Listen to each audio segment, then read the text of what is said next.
5 толгойн бодлон одоо хүртэл үргэлжилсээр байна.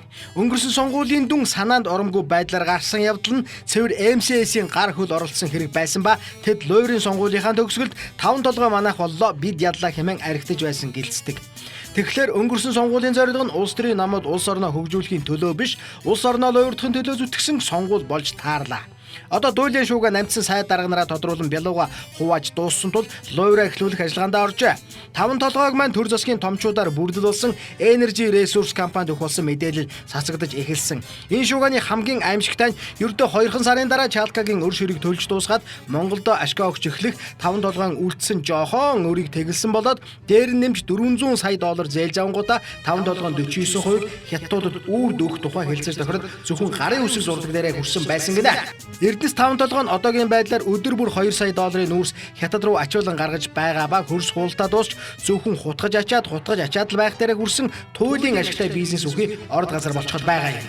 Energy Resource-ийн хувьд 5 толгойн орд газрын хамгийн ашигтай хамгийн өрөм тос болсон Ухаан хотгийн орд газрыг баярын тусламжтайгаар ард түмнээсээ лойрдон авсан хэдий ч одоо дампуурах дээрээ тулсан бөгөөд энэ дампуурлынхаа өр ширийг хаахын тулд ард түмэнд үлдсэн цорын ганц үүрц болох том 5 толгойг дээрэмдэх ажилдаа ороод байгаа нь энэ юм. За өнөөдөр манай компани бол бас өдөр болгон бол одоо нэг айхтар өрөө төлөөд 600-аад машин бол өдөр болгон шугаачиж байна.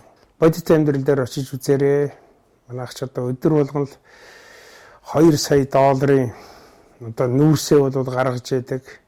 Энэ нүүрс маань бол одоо энэ чигээр явах юм бол 2-3 сарын дараа бол өрнөөсөө гараад өөрсдийн гэсэн юмтай болох гэдэг. Тэгээд Шинхua орж ирж авах гэдэг байна гэсэн. Шинхua нь одоо төрийн компани гэдэг байгаа. Тэгээд ялангуяа хятадууд сонирхон зөвлөдөө.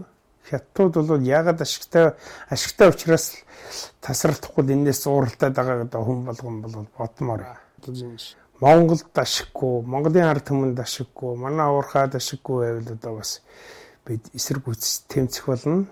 Их хурлын гишүүд маань бол шийдвэр гаргах учраас тэднээс би заагаад яах вэ? Тэгтээ сануулхад эргээд ард түмэнд үгүй одоо нулимсан одоо тийм бардамсан ийм зан гарах юм бол миний бодож байгаагаар бол миний тэр шатах бол юу ч биш.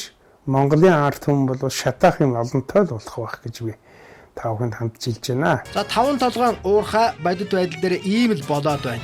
Энэхүү орд газар нь монголчуудын хувьд 300 жил ухаж хэрэглэх нөөцтэй бөгөөд нүүрснээс гадна асар их метан буюу шатдаг хийн нөөц байгаа юм. Одоогоор илэрсэн нөөц нь 650 тэрбум метр куб гэсэн тоог зарим их сурвалжууд дурдсан байдаг. Тэгэхээр Energy Resource компани ямар том баялагийг маань лойрдож хар хятадуудаа хувааж идэх гэж байгааг төсөөлөгч аргагүй юм. Төгсгөлд нийлгээд энэ том лойрын улаан хамгаалагч нь цахиагийн элбэгдэрж байдаг гэх бөгөөд тэрээр телевизийн камерын өмнө 5 толгойн асуудлыг улсын хурлаар хилцүүлэх шаардлагагүй гэж хэлсэн бөгөөд намрын инх баяр гэдэг хүн элбэгдэржийн ашиг сонирхол нь 5 толгой дээр байдаг юм а хэмээн Монгол дуурхтны 100 эрхэм нэвтрүүлэгт орохдоо илчлэн хэлж билээ.